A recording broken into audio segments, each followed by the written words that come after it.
जय हिंद ladies and gentleman. आफ्पा क्रैक एसएसबी मास्टर क्लास के जीडी लेक्चरेट स्कैन में मैं दीपाली वर्मा आपका वेलकम करती हूँ। आज के एडिशन में हम डिस्कस करेंगे impact of corona virus on economy के बारे में। एनालिसिस शुरू करने के पहले मैं आपको आफ्पा क्रैक एसएसबी मास्टर क्लास के personal interview mastery coaching programme के बारे में बताती हूँ। ये एक online personal interview assessment programme है जिसमें आप एक एसएसबी इंटरव्यूइंग ऑफिसर से 1-to-1 इंटरेक्शन करते हो। For more information visit this site or call on 9309879820। इस प्रोग्राम की रजिस्ट्रेशन चालू हो चुकी है। So without any further delay, let's start with today's GD Lecturate Scan. Every nook and corner of the world is facing the adversities of coronavirus. Starting from the healthcare sector, which is the epicenter of this entire global pandemic, healthcare sectors को corona virus की वजह से extreme burden झेलना पड़ रहा है। Shutdowns की वजह से required medical equipments, personal protection equipments, medical drugs का इंपोर्ट एक्सपोर्ट सब रुक गया है and shortage of health care providers की वजह से सारा फोकस कोविड-19 के प्रिवेंशन, डायग्नोसिस, ट्रीटमेंट और कंटेनमेंट में लग गया है, जिससे बाकी क्रॉनिक डिसीजेस का ट्रीटमेंट सेकेंडरी हो गया है। Tourism and travel industry world economy में 10% से ज्यादा का कंट्रीब्यूशन करती है। According to the world travel and tourism council, कोविड-19 की वजह से world wide 50 million jobs in the travel and tourism industry affect होंगे और एशिया इसमें मोस्ट अफेक्टेड रीजन रहेगा। पैंडेमिक के खत्म होने के बाद भी इस इंडस्ट्री को रिवाइव करने में कम से कम 1 से 1.5 साल लगेगा। कोविड-19 का इम्पैक्ट फिल्म इंडस्ट्री पे भी बहुत देखने को मिला है। कोविड-19 के चलते सारे cinemas, film festivals, movie release dates को कैंसिल या पोस्टपोन कर दिया गया है। एक और रेवेन्यू जनरेटिंग जायंट है sporting events. Global sports market की value around $490 billion per year होती है।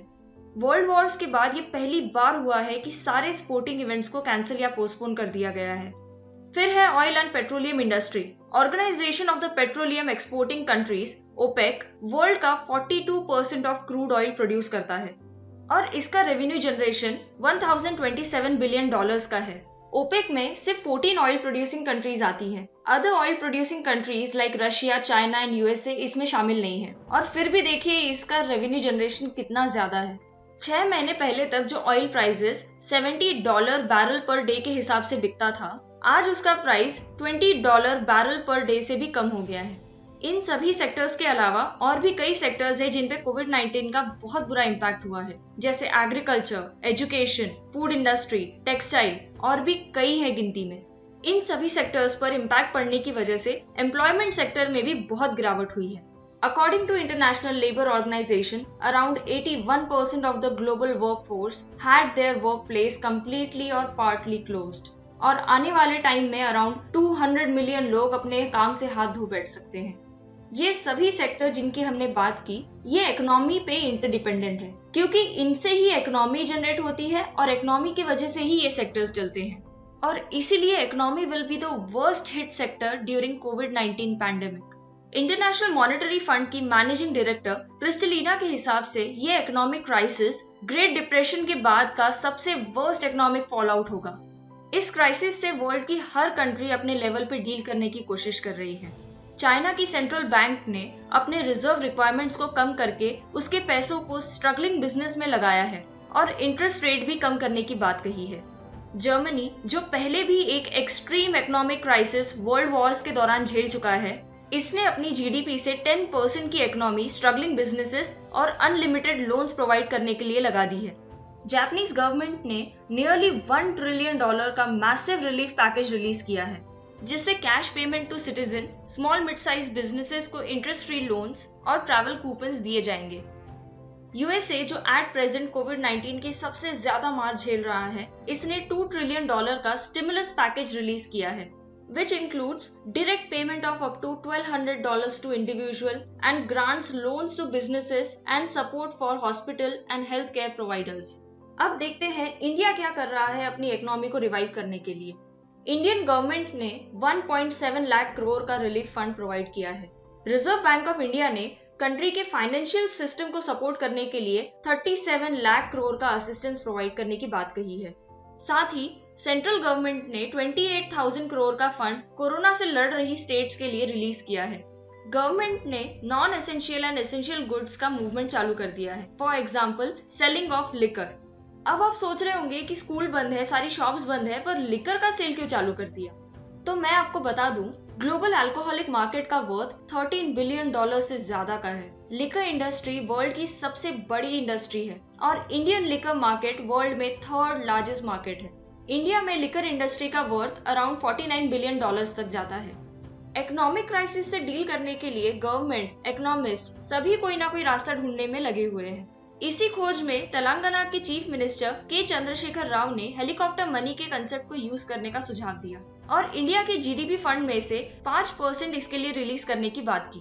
हेलीकॉप्टर मनी एक अनकन्वेंशनल मॉनेटरी पॉलिसी टूल है जो कि गिरती हुई इकोनॉमी को वापस रिवाइव करने में मदद कर सकता है। इसमें central bank large amount of money print करती है और ये पैसा गवर्नमेंट पब्लिक में बांट देती है। ना तो ये पैसा पब्लिक को गवर्नमेंट को देना होता है, ना ही गवर्नमेंट को सेंट्रल बैंक को रिटर्न करना होता है। ऐसा करने से मार्केट में लिक्विडिटी आ जाती है क्योंकि लोगों के पास पैसा होता है स्पेंड करने के लिए। बट इसका एक ड्रॉबैक भी है, इसमें हमेशा लोगों के द्वारा पैसा जमा करने का डर बना रहता है जिससे हाइपर इन्फ्लेशन हो सकता है। इसे हेलीकॉप्टर मनी इसलिए कहा जाता है क्योंकि ये आसमान से पैसा गिराने जैसा है, जिस तरह इमरजेंसी सिचुएशंस में मदद का सामान हेलीकॉप्टर से गिराया जाता है। पास्ट में भी ऐसे कई इकोनॉमिक क्राइसिस के इंसिडेंट्स हुए हैं, जैसे द ग्रेट डिप्रेशन ऑफ 1929। ये ग्रेट डिप्रेशन अक्टूबर 1929 में यूनाइटेड स्टेट्स के स्टॉक मार्केट क्रैश के बाद आया था और ऑलमोस्ट 10 साल के लिए चला था। इसमें पूरे वर्ल्ड की जीडीपी कम से कम 15% से घट गई थी। इंटरनेशनल ट्रेड 50% से गिर गया था। यूएस में 23% से अनएम्प्लॉयमेंट बढ़ गया था और बाकी कंट्रीज में अराउंड 33% से। इस डिप्रेशन से निकलने के लिए 1932 में इलेक्टेड प्रेसिडेंट फ्रैंकलिन रूजवेल्ट ने एक नई डील क्रिएट की थी, जिसमें उन्होंने 42 नई एजेंसीज का गठन किया था। ये सभी एजेंसीज जॉब क्रिएट करने के लिए बनाई गई थी और इस प्रोग्राम ने काफी हद तक इस डिप्रेशन को खत्म कर दिया था। दूसरा बड़ा रीजन इस डिप्रेशन के खत्म होने के पीछे ये था कि वर्ल्ड वॉर 2 खत्म हो गया था। इसके बाद मॉडर्न एरा में एक और फाइनेंशियल क्राइसिस देखने मिला था, द फाइनेंशियल क्राइसिस ऑफ 2008। ये crisis one of the biggest economic downturn था आफ्टर द ग्रेट डिप्रेशन। साल 2001 में यूएसए में स्टॉक मार्केट का रेट बहुत कम हो गया था और इंटरेस्ट रेट करीबन 1% तक आ गया था।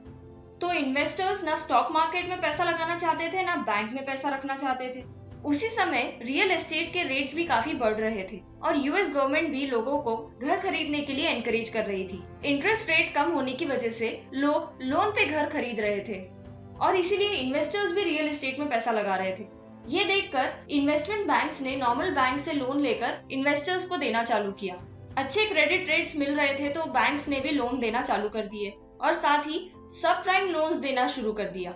यूजुअली बैंक जब लोन देती है तो वो पहले एक कस्टमर की पूरी हिस्ट्री देखती है कि क्या ये लोन रीपे कर भी पाएगा या नहीं। पर उस समय अच्छे क्रेडिट्स मिलने की वजह से बैंक ऐसे लोगों को भी लोन दे रही थी जो लोन भर भी पाएंगे या नहीं इसकी कोई गारंटी नहीं थी और इस तरह के लोन देने को कहा जाता है सब प्राइम लोन। फाइनेंशियल इंडस्ट्री में इस तरह के डीरेगुलेशन की वजह से ये इकोनॉमिक क्राइसिस आया था।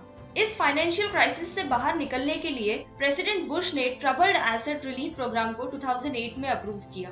ट्रबल्ड एसेट रिलीफ प्रोग्राम के अंतर्गत यूएस गवर्नमेंट को $700 बिलियन के फंड दिए जाते हैं ताकि वो स्ट्रगलिंग कंपनीज के एसेट्स को खरीद सके, जिससे कि वो कंपनीज अच्छे से काम कर पाएं। फिर जब 2009 में प्रेसिडेंट ओबामा इलेक्ट हुए तो उन्होंने स्टिमुलस पैकेज को लॉ में लाया, जिससे $787 billion infrastructure, tax cut, school, health care and green energy में इन्वेस्ट किए गए। इन कुछ एग्जाम्पल्स से हमें ये समझ में आता है कि बिना कलेक्टिव मेजर्स के कोई भी कंट्री ऐसे क्राइसिस से बाहर नहीं निकल सकती। और साथ ही ये भी समझ में आता है कि कितनी भी बड़ी मुश्किल हो, there is always a solution to every problem. तो लेडीज एंड जेंटलमैन, ये था आज की जीडी लेक्चरेट स्कैन का एंड। जाने से पहले मैं आपको आफ्पा के टेलीग्राम चैनल के बारे में बताती हूँ। एसएसबी एस्पिरेंट्स के लिए आफ्पा ने एक टेलीग्राम चैनल लॉन्च किया है जहां आफ्पा एसेसर्स डेली एसएसबी ट्रिक्स का डोज देते हैं। अगर आपको कोई भी एसएसबी रिलेटेड क्वेरी या डाउट हो तो आप इस ग्रुप पर आकर अपना क्वेश्चन पूछ सकते हैं। इस ग्रुप का नाम है आफ्पा क्रैक एसएसबी मास्टर क्लास। इस ग्रुप की लिंक मैंने डिस्क्रिप्शन में दे दी है, जिस पे क्लिक करके आप इस ग्रुप का हिस्सा बन सकते हैं। कल फिर मिलेंगे एक नए जीडी लेक्चरेट स्कैन के साथ। Till then stay home, stay safe, जय हिंद।